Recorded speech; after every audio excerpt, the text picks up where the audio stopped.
Hello guys, good morning. સ્વાગત છે તમારા બધાનું મસ્ત મજાના એક નવા વ્લોગમાં. તો જે દિવસે હું વિન્ટરનું ટી શર્ટ પહેરું એ દિવસે બપોરે છે ને ગરમી જેવું હોય ને તો ગરમી થાય છે, પણ હમણાંથી મને લાગે છે વાતાવરણ થોડુંક ઠંડુ છે. તો સૌથી વધુ જે ગરમ ટી શર્ટ છે ને, આ દેખાવમાં પતલું લાગે પણ પહેરવામાં છે ને ટી શર્ટ બહુ ગરમ છે. તો એ ટી શર્ટ આજે આપણે પહેરી લીધું છે. તો બપોરે ગરમી ન થાય ને તો સારું, જો બપોર ગરમી થાય ને તો આપણે ચેન્જ કરી નાખશું. અને નીરવ હમણાં આવે છે તો આપણે હવે નાસ્તાની તૈયારી કરી નાખી, ચા બનાવી નાખી. તો આજની રસોઈમાં છે કોબી બટેકાનું શાક અને રોટલીનો લોટ જો બાંધી નાખ્યો છે અને શાક ચડવા મૂક્યું છે. કોબી બટેકાનું એવું શાક હોય ને તેમાં સુધારતા ને ચડતા વાર લાગે, કારણ કે ધીમા ગેસે એમ ચડા રાખે ને એને આપણે કુકરમાં ન કરવાનું હોય. ગમે એ શાક આવી રીતે આપણે તવલામાં કરીને તો એ શાક ચડતા જ વાર જ લાગે. તો કોબી બટેકાનું શાક જો ચડે છે, થોડુંક વેલું મૂકી દીધું છે એટલે ચડી જાય ને. જો અત્યારે બપોરની રસોઈ ચાલુ છે અને બને છે ગરમા ગરમ રોટલીઓ. છડુ શું છે મેનુ આજનું કહી દો તમે લોકો. કોબી બટેકાનું શાક છે અને રોટલી છે. ઓકે ભાઈ, કોબી બટેકાનું શાક, રોટલી, દાળ ભાત છે કે નહીં? દાળ ભાત એવું કઈ નથી. કાલ રાતની ખીચડી થોડી પડી છે એટલે એ વઘારેલી ખીચડી છે. ઓકે, અને સાથે સંભારો કેવું કંઈક હશે. તો હાલો બધા લોકો જમવા, ગરમા ગરમ જો ભાઈ, ઘી બી નાખેલું, મજા છે. તો બપોરનું જમી અને નવરા થઈને હું છે ને ઉપર આવતી હતી. તો ઉપર છે ને પાળીએ વાંદરો બેઠો હતો એટલે મને બહુ બીક લાગે એટલે હું નીચે આવી ગઈ. પછી પપ્પાએ અને નીરવે થઈને વાંદરો ખસેડી નાખ્યો અને પછી હું ખસેડી નાખ્યો એટલે આમ ધક્કો મારી દીધો. એટલે વીસ કે તગડી વાંદરો આવ્યો, પાયલની પર તરફ પડતો તો પકડ્યો, પછી ફાઇટિંગ થઈ થોડી ઘણી, બસ છેલ્લે ફાઇનલી હું જીતી ગયો. પાયલ મેં સેવ કરી લીધી. આ હિન્દી પિક્ચરનું મૂવી નથી નીરવ. નગર હિન્દી પિક્ચરનું મૂવી હોય ને તો બરોબર જ છે. એના હિરોઈન ને વચ્ચે આવે, હીરોને એટલી ફાઇટિંગ કરે એવું બધું કાંઈ નહોતું થયું. એમને તગડી નાખ્યો અને પછી અહીંયા બાર કપડા હુકાતા હતા ને તો મેં કપડા લેતી હતી ને તો નીરવ છે ને રૂમ માંથી વાંદરા જેવા અવાજ કરે. વાંદરા જેવા અવાજ એટલે એ મને બીવડાવતો હતો પાછળથી. ટૂંકમાં તું મને બેઝિકલી વાંદરો કે છે? હું કાંઈ નથી કહેતી લ્યો. તો તું ટેકનિકલી વાંદરી થઈ. ઓકે, હવે પેલા નીરવ કેવું કરતો, અમે રાતે છે ને કે હોરર મૂવી જોઈને આવીને તો છે ને ચાઈ અવાજ કરે અને આખા અંધારામાં છે ને આંખો આમ કરે ને એવું કરીને મને બીવડાવતો. પણ હવે મને જો કે કઈ બીક નથી લાગતી. હોરર મૂવી જોવડાવો કે ગમે એ કરો, મને એટલી બધી બીક નથી લાગતી. એટલે નીરવ બધા તારા જે પ્લાન છે ને અનસક્સેસફુલ જાય છે. બરાબર, હવે કાંઈક નવું લાય, બધું જૂનું થઈ ગયું. હવે તું વાંદરી બની ગઈ પછી હવે તને થોડી બીક લાગે? જોકે આમ તો વાંદરી જેવા લક્ષણો છે, વટકા બહુ પડે. જો ભાઈ અહીંયા મમ્મી સુધારે છે આદુ. જો કેટલા બલ્કમાં આદુ આવ્યું છે. મમ્મી આમાંથી શું બનાવવાનું શીખ્યો? આમાંથી હૂંઠ બને. ઓકે, હૂંઠ બનાવવાની. હૂંઠનું શું બને એ કયો?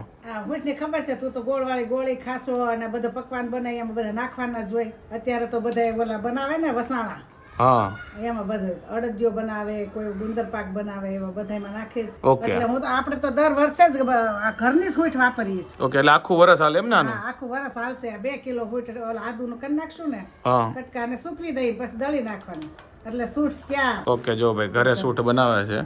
જો કે બધા ઘરે જ બનાવતા હોય કે બધા તૈયાર લેતા હોય? બનાવે અમુક બનાવતા હોય, તો ત્યારે જ લાવતા હોય. અને અમુક ખબર ના હોય તો એને ખબર પડે કે બનાવજો ઘરે. શિયાળામાં બનાવને ને? જો તાર મમ્મી જો આદુ ખાઈને મંડાણી છે હો, ટુકડા કરવા. આદુ ખાઈને તો મંડાવવું પડે ને. આદુ ખાઈને ટુકડા કરે ને, જો પછી ટીપાઈ ઉપર બેઠા છે. હા, સ્પેશિયલ આ ટીપો એટલે જ છે. આદુ ખાઈને પાછળ પડી છે. ઊંઘશે નહીં. ઈ વાત સાચી. ગમે એ વસ્તુ આવે ને એને શોર્ટ કરી દેવાનું અને બધું વર્ષ સુધી હાલે એવી રીતે. ઓકે, જો ભાઈ તો સ્ટોક હાલે. જો તો કેટલા બધા આદુ છે અને ટીપાય મજબૂત કે મારી મમ્મી માથે બે ગયા. જો તોય કઈ થતો. જેને ઘરના ખેતરમાં આદુ હોય ને તો એ ઘરની સ્વીટ બનાવીને ખાજો. મમ્મી જેના ઘરમાં આદુ થતું હોય ને ખેતરમાં, એને તમારે કેવું ન પડે. ઓલરેડી આપણે પેલા બનાવી લેતા હોય. અમુક બનાવતા હોય, અમુક ન બનાવતા હોય. ના, ખેતરમાં ઉગતો ઈ બનાવતા જો મમ્મી. હે ને? તો આપણે એની પાસે શીખ્યા એ સમજો. હા, ઈ વાત છે. કેમ ટેન્શનમાં હોય એવું લાગે છે? કઈ કપડા બપડા પૂરા થઈ ગયા છે હું? ના રે ના. તો હું ભૂખ લાગી છે હું? ના. તો હું વિચારશું ક્યારની આમનો? મને છે ને ખબર પડી ગઈ. શેની તને ખબર પડી ગઈ છે? મારા વાળની. જો આ જાડુ છે ને આખો દિવસ વાળના ટેન્શનમાં જોઈએ, ખબર નહીં કેમ. તને ખબર છે આપણી જનરેશનના વાળ બહુ કેમ ખરે છે ને આપણા મમ્મી અને દાદીઓના વાળ કેમ નહોતા ખરતા? કેમ? કારણ કે ઈ લોકો છે ને ટ્રેડિશનલ હેર ઓઇલિંગ કરતા ને આપણે મોડર્ન બનવાના ચક્કરમાં બધું ભૂલી ગયા છે. પણ એવું આપણે હવે કેવી રીતે કરીએ? જો આ છે સેસા આયુર્વેદિક એન્ટી હેરફોલ ઓઇલ. આ છે ને 30 વર્ષ જૂની ટ્રસ્ટેડ બ્રાન્ડ છે અને આ ઓઇલ તમારા વાળની સ્ટ્રેન્થ અને થિકનેસ પાછી લાવવામાં મદદ કરે છે. શીરપાક વિધિ એટલે કે દૂધ પાક. આને છે ને દૂધમાં બોઇલ કરીને બનાવાય છે એટલે જ આ 100% આયુર્વેદિક છે. 18 આયુર્વેદિક હર્બ્સ, 5 નરિશિંગ ઓઇલ ને 22 કલાક બોઇલ કરવાથી એની ગુડનેસ છે ને દૂધમાં ભળી જાય છે અને એવી રીતે બને છે સેસા આયુર્વેદિક હેર ઓઇલ. જાડુ આમાં એવું તો શું છે કે આટલી બધી આપણે વાળને અસર કરે છે? આમાં છે બ્રિંગરાજ જે આપણા હેરફોલ ને રિડ્યુસ કરે છે, ત્રિફલા જે આપણા હેરની સ્ટ્રેન્થ વધારે છે, અને ગોધુમાં જે આપણા સ્કાલ્પને છે ને નરિશ કરે છે. તો આવી રીતે 5 મિનિટ સુધી તમારા વાળમાં છે ને આ ઓઇલનો મસાજ કરવાનો છે. એના પછી કમસે કમ 1 કલાક સુધી છે ને આ વાળને એવી રીતે જ રહેવા દેવાના છે. એના પછી તમે હેર વોશ કરી શકો છો. તો તમારે પણ તમારા મમ્મી કે દાદી જેવા મસ્ત વાળ જોતા હોય ને તો તમારા હેર કેર રૂટીનમાં છે ને તમે સેસા આયુર્વેદિક હેર ઓઇલ એડ કરી શકો છો. આ છે ને તમારા નજીકના કોઈ પણ સ્ટોરમાં પણ મળી જાય, અને ઓનલાઈન ઓર્ડર કરવો હોય તો એની લિંક છે ને મેં નીચે ડિસ્ક્રિપ્શનમાં આપેલી છે. ફટાફટ જઈને ઓર્ડર કરો. તો ભાઈ આજે કેટલા દિવસ પછી જો આ બધું સુધારે છે એનું કારણ ફક્ત એક જ છે. જો કે અલગ અલગ જાતનું બધું સુધારते હોય પણ આ જે કોમ્બિનેશન સુધારે છે એનો મતલબ એ છે જડ્ડુ હું એમ જ એમ કે નીરવ એમ કે છે કેટલા દિવસ પછી પાયલ કાક વસ્તુ સુધારે છે, એટલે મેં નીરવ એવું કહેવા માંગે છે ને તો પાયલ કઈ સુધારતી જ નથી એમ. નહીં આ કોમ્બિનેશનમાં સુધારશે એનો મતલબ એમ છે કે આજે શું બનવાનું છે? પાણીપુરી. ઓકે ભાઈ, પાણીપુરી અને અમદાવાદમાં પકોડી. જો કે અમદાવાદમાં વધારે પકોડી કે, બાર લોકો પકોડી નહીં પાણીપુરી જ કે કા? પાણીપુરી કે આપણે સિમલા મનાલી એ બાજુ જતા ત્યાં હું કે પૂચકા. આ પૂચકા કે ગોલગપ્પા, પૂચકા, પાણીપુરી, પકોડી એટલી બધી વસ્તુ આજે બનાવવાની છે. બોલો. ટૂંકમાં જો પાણીપુરી બનાવવાની છે. અને પાણીપુરીમાં કઈ કઈ વેરાયટી શું બનાવવી કહી દો. જો મેં બટેકા અને ચણા એક હારે કુકરમાં બાફવા મૂકી દીધા છે. એના વટાણા લીલા છે. લીલા વટાણાની મને છે ને સ્પેશિયલી જે આપણે રગડો બનાવીને બહુ ભાવે, એટલે લીલા વટાણાનો રગડો બનાવવાનો છે, ફુદીનાનું પાણી બનાવવાનું છે, લસણનું પાણી બનાવવાનું છે, અને આમલીનું પાણી ઓલરેડી પડ્યું છે આપણા ઘરે. ઓકે, અને મસાલા 2 બનાવવાના ટોટલ? મસાલા 2, પાણી 3. ઓકે, મારો ચણાનો મસાલો. ઓકે, મારો રગડાનો. જો ભાઈ દહીં અને છાસી લેતા આવ્યો છું. દહીં એટલા લાવ્યા છે કારણ કે કોઈ બીને દહીં પૂરી કરવી હોય તો મજા આવે, અને એની સાથે જાડું અને મારું બંનેનું એક ફેવરિટ વસ્તુ લાવ્યો છું જેનું નામ છે ચીઝ પોપરિંગ. ભાઈ જાડુ કેટલા દિવસથી કહેતી કે બહાર જતો ચીઝ પોપરિંગ લાવી જજો. ફાઇનલી આજે મને બહાર ગયો ધ્યાનમાં આવી તો મેં કીધું ભાઈ આપી દો. આ જો જમવા માટે બેસી ગયા છે ને તમને લોકોને મેનુ બતાવી દઉં. જો બટેકાનો મસાલો છે, પછી સાથે રગડો છે, પાણીપુરીમાં પૂરી તો હોય જ, પૂરી છે, પછી જો પાણી છે, આ છે નોર્મલ આપણે ફુદીનાનું, આ લસણવાળું છે, આ ગળ્યું છે, અને સાથે જો દહીં પૂરી બનાવવા માટે દહીં છે, આ બુંદી છે, અહીંયા અચર પચર જો મમરા બમરા જેને નાખવા હોય, ડુંગળી નાખવી, અને બધા જો જમવા માટે બેસી ગયા. કેવી બની છે પાણીપુરી? અને આ પાણીપુરી છે. કેવી આની બની બની છે. હાલો બધે પાણીપુરી ખાવા. તો વાંધો નહીં. એટલી મોટી પૂરી છે ને, આમ જો ડબલ ભાગ કરવા મળ્યા. આવડી મોટી પૂરી છે. મને લાગે થોડીક વાર રાખીએ ને તો આમને પડી રહે. જો ભાઈ પાણીપુરીનું સ્ટાર્ટ કરી નાખ્યું છે. તો વ્લોગ પૂરો થાય એની પહેલા આપણે તમે લોકોએ લાસ્ટ વ્લોગમાં જે બી કોમેન્ટ કરી એનો આન્સર આપી દઈએ. ફર્સ્ટ કોમેન્ટ છે તમારો સ્વેટર મસ્ત છે, મારી કોમેન્ટ વાંચો પ્લીઝ. જો વિરેન્દ્રભાઈ તમારી કોમેન્ટ વાંચી લીધી. પાયલ દીદી જ્વેલરી નું કલેક્શન અને ઓકે જ્વેલરી અને કપડાનું કલેક્શન હું વાત કરી દઈશ. ઓકે, તો મારી છોકરી તમારો વ્લોગ જો જમતા બેસે ને ત્યારે જોવો છો તો થેન્ક યુ. સારી વાત કહેવાય ભાઈ, કારણ કે શું કહેવાય અત્યારે લોકો વ્લોગ ને કોઈ બી જેને જે જોવું હોય ને એ જમતા જમતા ખાસ કરીને જોતા હોય. તો ટૂંકમાં જે બી જેનું ફેવરિટ હોય, ઘણા લોકોને આપણા વ્લોગ ગમતા હોય, પછી ઘણા લોકો કોઈક મૂવી જોતા સિરીઝ જોતા હોય, તો ખૂબ જ થેન્ક યુ. મોળી ખીચડીમાં તલનું તેલ નાખો તો બહુ મસ્ત લાગે ભાઈ, ટ્રાય કરીશું 100%. તેલ નાખીને તો ખાધેલી સિંગ તેલ, તલનું ખબર નહીં. તમે G24 કલાકમાં ઇન્ટરવ્યુ આપવા ગયા હતા, એનું શું થયું? એક ઇન્ટરવ્યુ આપ્યું હતું, એ તો લાઈવ છે G24 કલાકની ચેનલમાં. બીજી ઇન્ટરવ્યુનું શું થયું નહીં કાંઈ ખબર નહીં, પણ કે અમે ઇન્ટરવ્યુ આપી દીધું હતું પણ એ લોકોને શું ગડબડ થઈ કે શું થયું, આવશે કે નહીં એ બી ખ્યાલ નથી હવે. પાયલ ડાર્ક બેડશીટ મૂકી દેજે, છોકરા થાય ત્યારે ડાર્ક જ બેડશીટ જોશે, ત્યારે ના ગમતી બેડશીટ વપરાઈ જશે. ઓકે, અત્યારે ટૂંકમાં અત્યારે બધી લાઇટ વાપરી નાખો, છોકરા થાય ને પછી ડાર્ક જોહે, પણ છોકરા થાય ને ત્યાં સુધીમાં તો બેડશીટ તૂટીઓ થઈ જાય એવું લાગે. હવે થેન્ક યુ આ એડવાઇસ માટે, કારણ કે ઘણા લોકોને શું કહેવાય નાના નાના છોકરા હોય તો એને આ બધી ઝીણવટથી ખબર હોય, અને એ અમને હજી ન ખબર પડે, જેને છોકરાનો હોય એને કોઈને ખબર ન પડે. તો થેન્ક યુ.